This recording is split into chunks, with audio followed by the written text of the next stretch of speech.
чыгарылышы менен тааныштырып түз эфирде мен Альбина Жолоева. Сузак райондук ооруканасынын жугуштуу оорулар бөлүмүнө жаткырылган Шатырак айылынын 37 жаштагы тургунунан күйдүргү оорусу аныкталып, ал дарыгерлердин көзөмөлүндө дарыланууда. Бул тууралуу Өзгөчө кырдаалдар министрлигинен билдиришти. Маалыматка ылайык аталган жаран 1 апрелде күйдүргү дартына шектелип ооруканага жаткырылган. Учурда абалы орто. Азыркы учурда райондук үй бүлөлүк дарыгерлер борбору тарабынан бейтаптын жакындары көзөмөлгө алынып, профилактикалык иштер аткарылууда.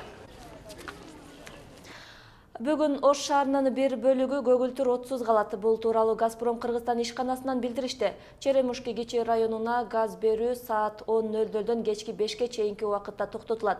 Көгүлтүр отту өчүрүүгө авариялык калыбына келтирүү иштери себеп болууда. Мектеп бүтүрүүчүлөр салттуу жыйынтыктоочу экзамендин ордуна тест тапшыра алат. Мындай жаңычылдык бүтүрүүчүлөрдүн билимин көз карандысыз жана адилеттүү баалоого шарт түзөт. Тест акысыз болуп, анын жыйынтыгына канааттанган мектеп бүтүрүүчү экзаменден бошотулуп, каршы болсо салттуу мамлекеттик экзамен тапшырат. Тест жумушчу долбоор катары облустук борборлордо жайгашкан мекемелерде гана өткөрүлмөкчү. Жаңы система тууралуу кийинки материалдан. 11-класстар үчүн мамлекеттик жыйынтыктоочу аттестацияны стандарттык тест формасында сынап көрүү жөнүндө мыйзамга өзгөртүү киргизилди. Жаңычылдык ушул жылы пилоттук негизде ишке ашырылат. Ага бүтүрүүчүлөрдүн бардыгы милдеттүү түрдө катышышы керек. Бул программа азыр, бул жыйынтыктоочу аттестация пилоттук негизде быйыл 1-жыл кирип атат. Мектепте өткөн экзаменде ал айырмасы бул тестирлөө болуп атат. Бардыгы тестирлөө болот дагы. Ошол эле предметтер, ошол эле сабактар, бирок тестирлөө түрүндө. Бул окуучу бул экзамге кирип, аттестация тапшырып, ошол эле баа алат. Эң жакшы, канааттандырарлык же канааттандырарлык эмес деген бааларды алат. Мамлекеттик аттестациялоо орто мектепти бүтүүнүн жыйынтыгын чыгаруу болуп саналат. Келечекте бул тестти тапшырбаган окуучу аттестат алуу укугунан ажыратылат. Окуучулардын айтымында бул алар үчүн ыңгайлуу, себеби убакыт үнөмдөлүп, жалпы республикалык тестирлөөгө жакшы даярданышат. Бул эң ыңгайлуу болду деп ойлойм. Себеп дегенде ошол акыркы коңгуроодон кийин окуучулар өзүнө да кайрадан иш ашырбай тезинен бүтүп калат да. Андан сырткары ошол майда биз белгилүү болгон жалпы республикалык тестирлөө бар. Ошол өзүбүздүн мамлекеттик экзамендер тапшырып, кийин ошол тестирлөөгө даярданганга биротоло ыңгайлуу болот деген ойдомун да. Ошого бул жакшы эле көз караштамын. Анча мынча дагы немелер кошумчалар бар. Себеп дегенде анча мынча сабактардан бизге жеңилирээк болчу эле, мында биротоло бардык сабактардан эле тест болот экен да. Бүтүрүүчү 6 предметтен тест тапшырат. Тестирлөөнүн жыйынтыгында алган баалары төмөнкү сабактардан аттестатка коюлат. Алгебра жана анализдин башталышы, эне тили жана адабияты, кыргыз тили, орус тили, Кыргызстандын тарыхы жана тандаган сабагы. Бул жыйынтык чыгышы биздин бир жагынан өзүбүздүн мугалимдер үчүн да аябай ыңгайлуу болуп отурат.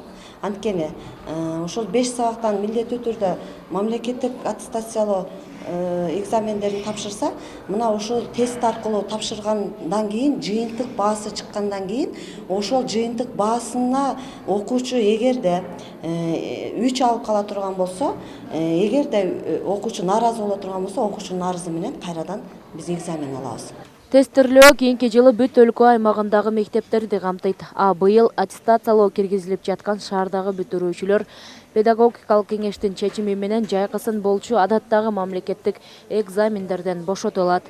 Аттестациялоо эгерде окуучу бул баасына канааттанбаса, ГОСко киргенге мүмкүнчүлүгү бар экен. Бул абдан жакшы метод. Жакшы деп ойлойм, себеби бул результат бериш керек. Жаңы усулдар азыр бизге абдан керек болуп жатат. Аламдашуу шартында биз дайыма ушундай жаңы изденүүлөрдүн үстүндө иштеп жүрүшүбүз керек. Бул жакшы.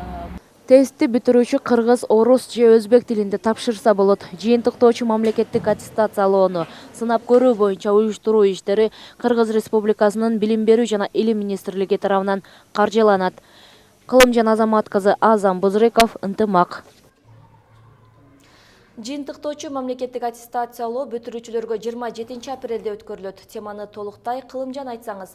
Тестирлөө кандай таризде жүргүзүлөт жана жалпы республикалык тестирлөөдөн айырмасы эмнеде?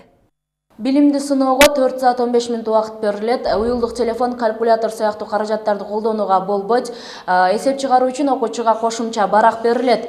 Жыйынтыктоочу мамлекеттик аттестациялоо менен жалпы республикалык тестирлөөнүн байланышы жок. Жыйынтыктоочу мамлекеттик тестирлөөнүн жыйынтыгы аттестат алуу үчүн гана колдонулат. Бул менен жогорку окуу жайга тапшырууга мүмкүн эмес. Кошумчалай кетсем, бул жаңычылдык Ош, Жалал-Абад, Баткен, Нарын, Каракол, Талас жана Токмок шаарларында өтөт. Кесиптеш, сөз сизде. Рахмат Кылымжан, берүүбүздү башка жаңылыктар менен улантабыз. Кыргызстанда тышкы сооданын жана экспорттун көлөмү азаюуда. Экономика министрлигинин маалыматына караганда, январь-февраль айларында тышкы соода жүгүртүү $613 миллион болду. Бул былтыркы жылдын алгачкы 2 айына салыштырганда дээрлик 27%-га төмөн. Ошону менен катар өлкөдөн сыртка товар экспорту алгачкы 2 айда былтыркы жылдын ушул мезгилине салыштырганда 18%-га кыскарды жана $203 миллион түздү. Буга алтын, пахта, сүт азыктарын жана жашылча жемиштерди сыртка сатуу көлөмү азайганы себеп болду. Ош шаардык жаштар комитети тарабынан каладагы бак дарактарды актоо, сырдоо акциясы өткөрүлдү. Ага Оштогу активист жаштар жана ыктыярчылар катышты.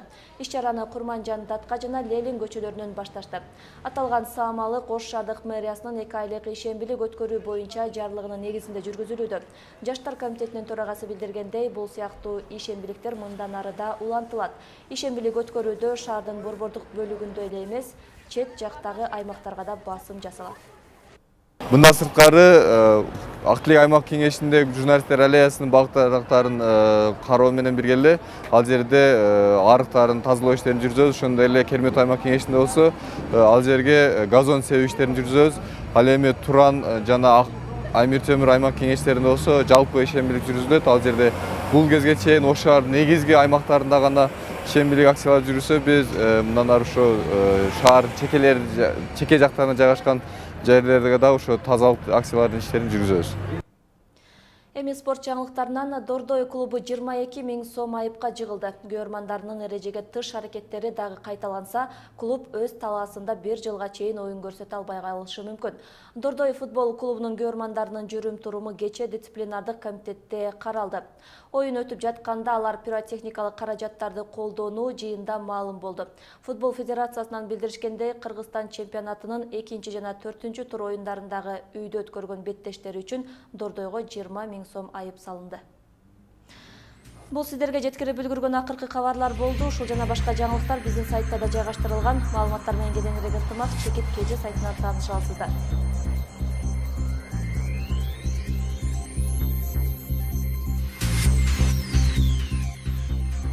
Мен болсо сиздер менен коштошом, иш күнүңүздөр көңүлдүү улансын.